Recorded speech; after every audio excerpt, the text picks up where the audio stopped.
নমস্কার দর্শকবৃন্দ, সকলকে জানাই গুড মর্নিং। আশা করি সকলে ভালো আছেন। আজ এই মুহূর্তে আমি একটা এমন সুন্দর মন্দিরে আছি যেটি হুগলি নদীর তীরেই অবস্থিত। তো আজ আমি চলে এসেছি পশ্চিমবঙ্গ রাজ্যের হাওড়া জেলার অন্তর্গত বাসদেবপুর গ্রামে।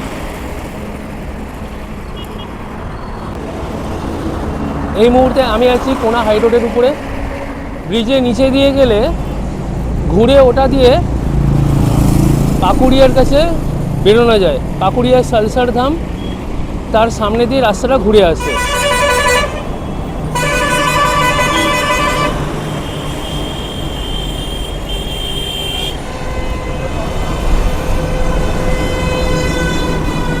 এখানে ওভারটেক করাটাও খুব চাপের। এই যে ব্রিজটা দেখতে পাচ্ছেন, এটাই হচ্ছে কোনা এক্সপ্রেসওয়ের ব্রিজ। এখান থেকে বাম দিকে গেলে আপনারা পৌঁছে যাবেন সাঁতরাগাছির দিকে। লেখাও আছে সামনে।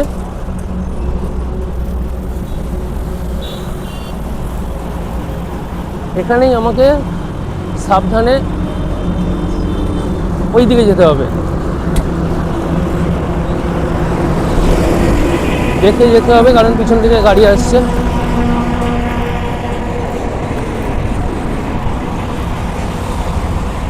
সামনের ওই ক্রসিংটা, ওটাই হচ্ছে অঙ্কুরারি মোড়।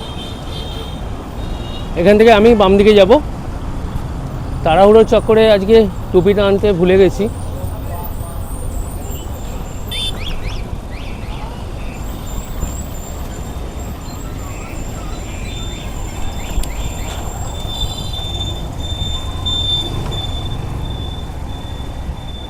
এই সামনের মোড় থেকে আমি যাব বাম দিকে।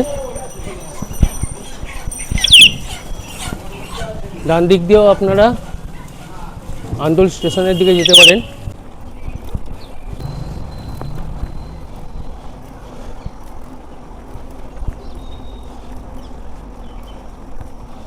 সামনে দিয়ে গাড়ি আসছে একটা।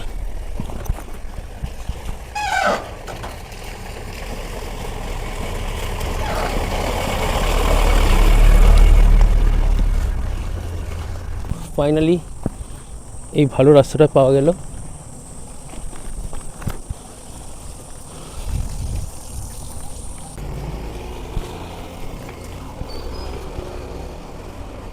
না, ডান দিকে গেলাম না। এই জায়গাটার নাম মিলবাজার। এখান থেকে বাম দিক নিয়েছি। মিলবাজারের ওই মুখ থেকে আমি যদি ডান দিক নিয়ে নিতাম তাহলে এই রাস্তাতেই এসে উঠতাম, কিন্তু আমি ভুলবশত বাম দিক নিয়ে নিয়েছি, তাই একটু ঘুরে এই রাস্তায় উঠলাম। আন্দুল থেকে কেউ যদি আমার ভিডিওটি দেখে থাকেন তাহলে রাস্তাটির নাম অবশ্যই আমাকে কমেন্টে জানাবেন।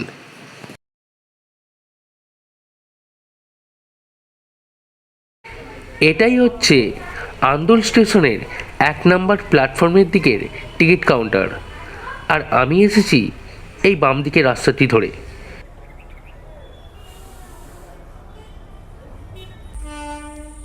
এদিকেই হচ্ছে আন্দুল স্টেশন।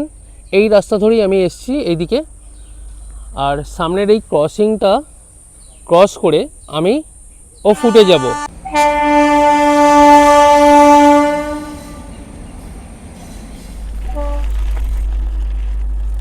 সবাই তো এইভাবেই পার হচ্ছেন।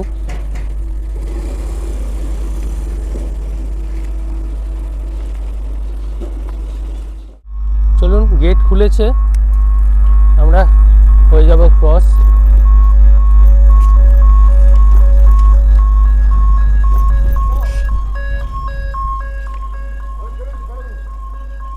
আমি দাঁড়িয়ে দাঁড়িয়ে দেখছিলাম অনেকেই এভাবে রেল গেটের নিচে দিয়ে গোলে লাইন ক্রস করছিলেন। তো সামনের এই বাম দিকের রাস্তাটা ধরে নেব।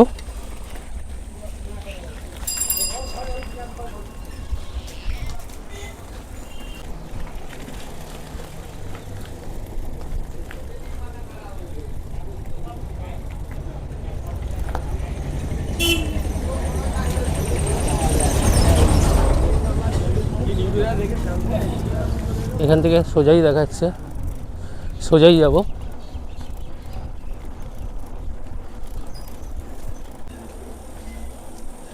এদিকে রাস্তাটা একটু পরিষ্কার।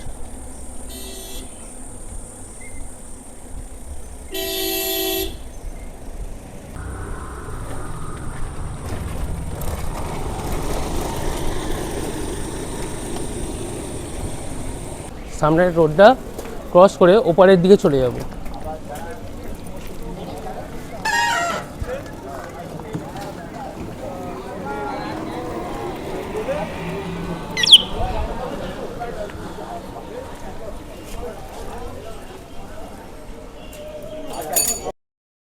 নতুন কোনো জায়গায় গুগল ম্যাপ ধরে গেলে বারবার ম্যাপকে চেক করতে হয়। আজ আমার সাথেও তেমনটাই হচ্ছে। তাই গন্তব্যের খুব কাছে পৌঁছেও আমি ম্যাপটা চেক করে নিলাম। ম্যাপ অনুযায়ী আর কিছুটা গেলেই আমি আমার গন্তব্যে পৌঁছে যাব। দেখতে দেখতে ফাইনালি পৌঁছে গেলাম আমার গন্তব্যের সামনে।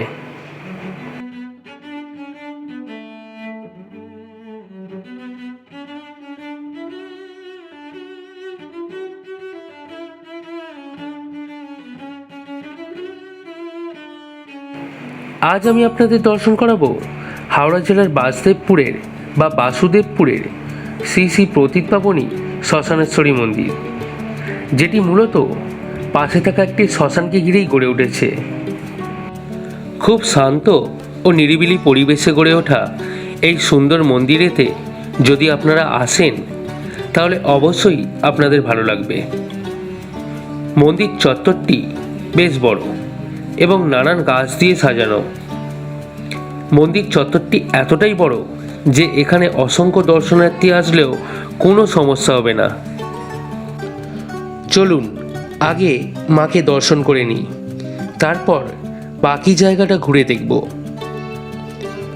মূল মন্দিরের সাথেই মন্দিরে বাঁধানো আরছালা, আর সেটিও বেশ বড়, মানে খুব সহজেই দর্শনার্থীরা এখানে বসে মাকে দর্শন করতে পারবেন। আজ মন্দিরে দর্শনার্থী কম, তাই খুব সহজেই এবং ভালোভাবেই মাকে দর্শন করতে পারলাম।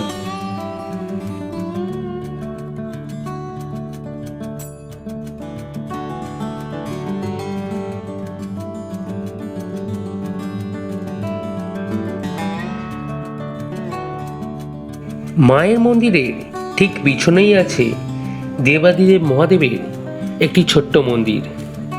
আসুন দেবাদিদেব মহাদেবকেও দর্শন করে নিই।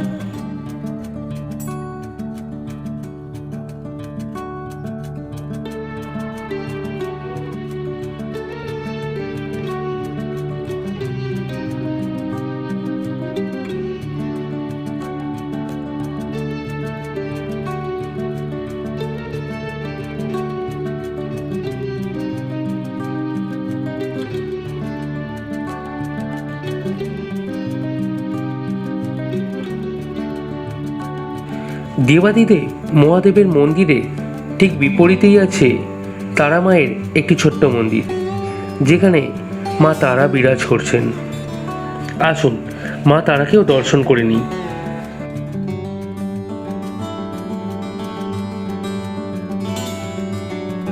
তারা মায়ের মন্দিরের সামনেই আছে একটি বাঁধানো বেদি সহ একটি বড় অশ্বত্থ গাছ, যেটিকে দেখার পর আমি ছুটলাম নদীর দিকে, মানে হুগলি নদী থেকে বেরিয়ে আসা সেই খাঁড়িটির দিকে, যেটি এই মুহূর্তে জোয়ারের জলে ভর্তি।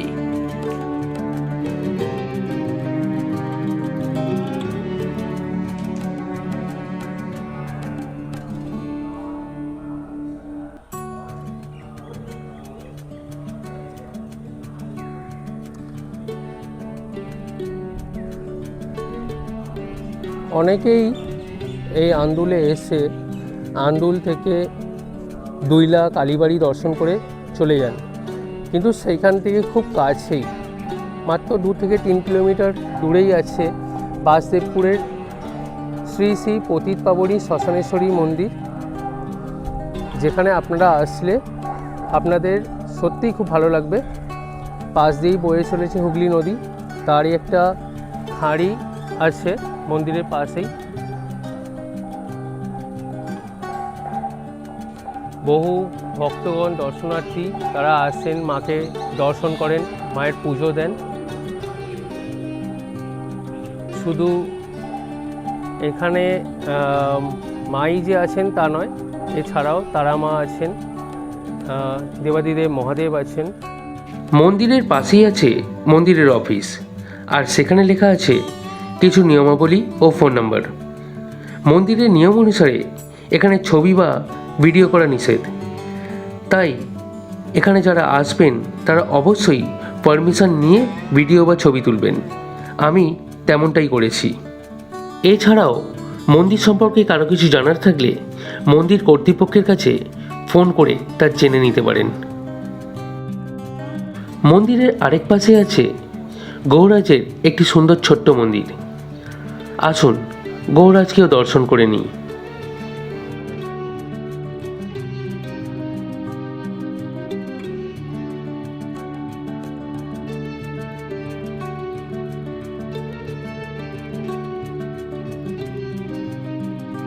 গৌরাজের মন্দিরের পিছনেই কাঁচে ঘেরা এই মূর্তিগুলোই কেন আছে তা বিশেষ জানতে পারলাম না, তাই কারো যদি জানা থাকে কমেন্টে অবশ্যই জানাবেন।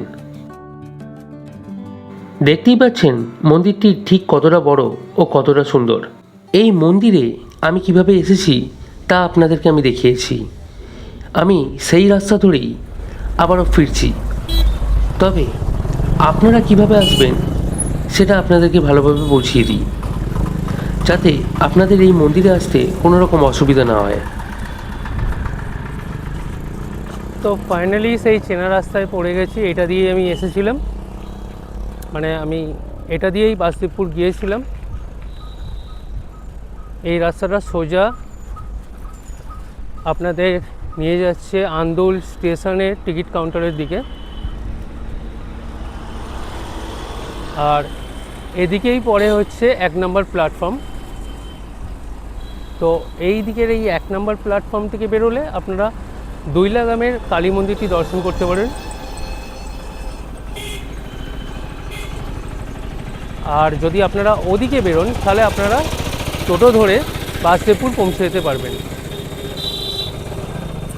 তো এইখান থেকেই আপনাদেরকে আন্দোল স্টেশনটি দেখানোর চেষ্টা করছি। এই সেই আন্দোল স্টেশন। একদিনের ছুটি কাটাতে চলেই আসতে পারেন এই আন্দোলে, আর দেখে যেতে পারেন এখানকার কিছু সুন্দর মন্দির ও তার সাথে কিছু ঐতিহাসিক স্থান। তো ভিডিওটা ভালো লাগলে অবশ্যই লাইক, শেয়ার আর কমেন্ট করবেন, আর চ্যানেলে নতুন হলে চ্যানেলটিকে সাবস্ক্রাইব করতে ভুলবেন না। তো আজকের মতো সকলকে জানাই টাটা, গুড বাই।